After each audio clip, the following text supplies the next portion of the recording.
Hello everybody, and welcome back to the Phoenix Wright Ace Attorney Trials and Tribulations playthrough, walkthrough, what the hell ever. So, it is time to begin our first day of trials in Bridge to the Turnabout, and it still feels slightly weird to be playing as Edgeworth, but this is quite exciting, because it means that we are going to get to play as Edgy in court, which is going to be freaking amazing. Because, as I've said during the investigation phase, it's just fascinating to be able to play as Edgy, because he does see the world so differently to Nick. And obviously there's the Gyakuten Kenji games, or Ace Attorney Investigation games, as the one game that got localised was called. And one day I do want to play through them. I'm not necessarily going to do them as playthroughs or walkthroughs for the channel, because in my heart of hearts I know that in relation to YouTube, this is probably my last hurrah with the Ace Attorney franchise. Purely based on the fact of for years, since I did Justice for All, Trials and Tribulations is the one game of the series that I knew I was always going to do at some point, and that I needed to do at some point, because I wanted to tie off the trilogy and it all be nice and neat and done.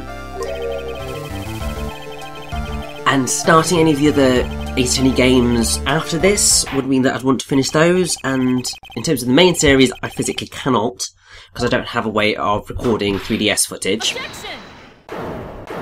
And I don't want to do the Ace Attorney Investigations games, because I'd only be able to play one, because only one of them is in English. But, oh, look who it is! It is Franziska von Karma, with her love of whips and foolishly foolish, foolhardy foolish fools. And oh, it just makes me happy. Like, this is another reason why this particular case is so amazing, because in this one case alone, we have all three of the primary prosecutors of the franchise, well, the original trilogy, all in this one case, because we have Edgeworth, we have Franziska, and we have Godot. And it's so amazing. And this in particular is quite fun, because obviously Edgeworth was Manfred von Karma's prodigy, well, his, how shall I put it? Manfred von Karma mentored Edgeworth. And obviously Franziska's his daughter. So this really is a battle of the prosecutors and a battle of Manfred von Karma's progeny, effectively. And I just find this to be a really cool twist on proceedings, because one, this is how we managed to sneak it past the judge that we are in fact a prosecutor, not a defence attorney.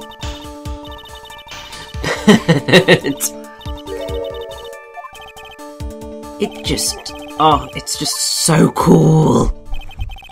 And also because we are, well, for starters, we get to see Edgy's sprite from the other direction.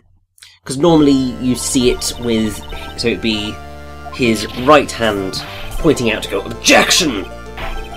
But obviously now it's his left hand going, objection! Because obviously he's facing a different way.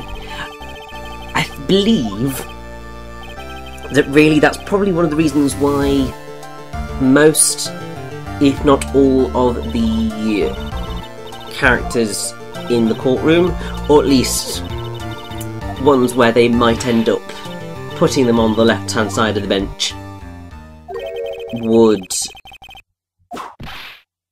their designs are slightly symmetrical. Like, I mean, I know Franziska's certainly not symmetrical in the slightest because she's got her fringe, but with Edgy, he is pretty much, if you just go straight down the line, his hair parts in like down the centre, he's got his ruffle, everything is symmetrical.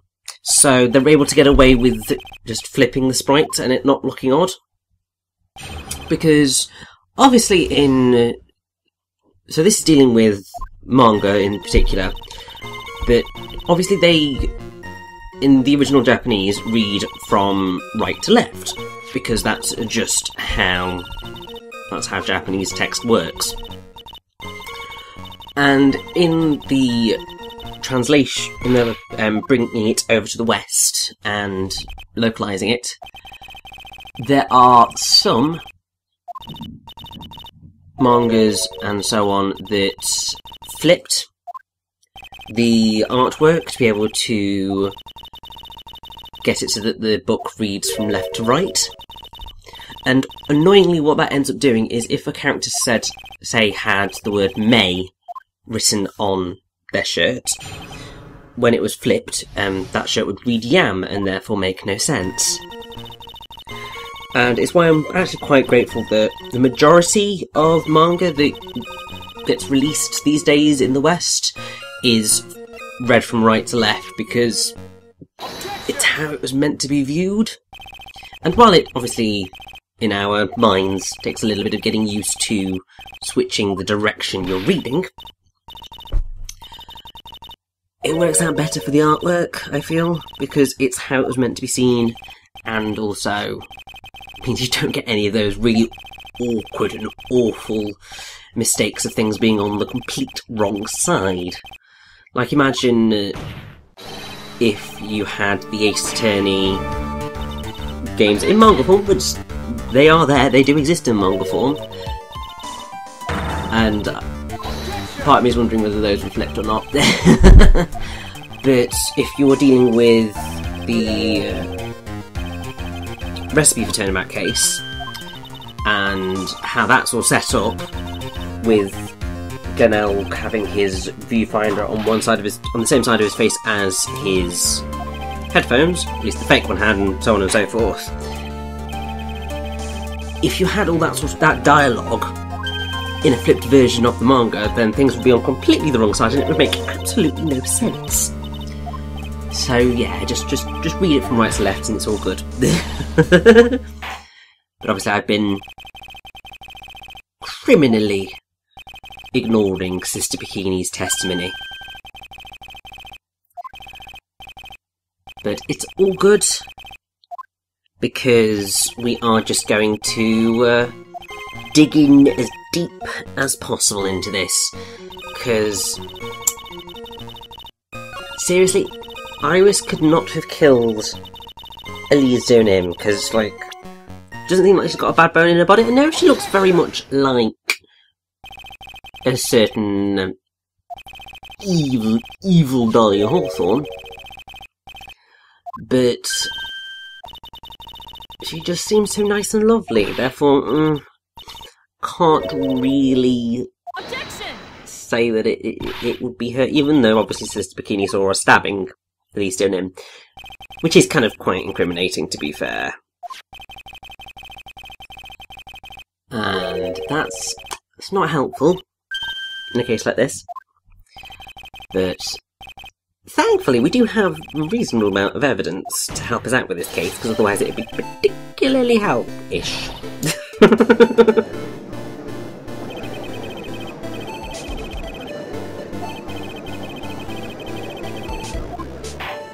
I mean, this is the other thing that I do love about this case, and this particular bit of the trial this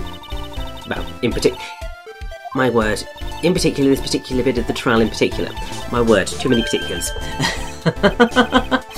But it's, as I said before, it's with Edgeworth seeing inside Edgeworth's head, but also it's Edgeworth seeing everything from Nick's perspective, because he sees things in a much more cynical way. So people are bad, people are lying, and people deserve to go to jail for crimes if they've been accused of it. Obviously, he's moved on since then, but he's still in that sort of same headspace. But in seeing what it's like to expose lies and get to the heart of the matter, it is a really satisfying thing, and it's why I think the games are so much fun, because exposing a lie is just a really satisfying thing to be able to do. Not that I have particularly exposed any lies in reality, because you kind of need evidence for that sort of stuff, and sometimes it's a bit hard to come by. You can get testimony from people, but even then that can be flawed.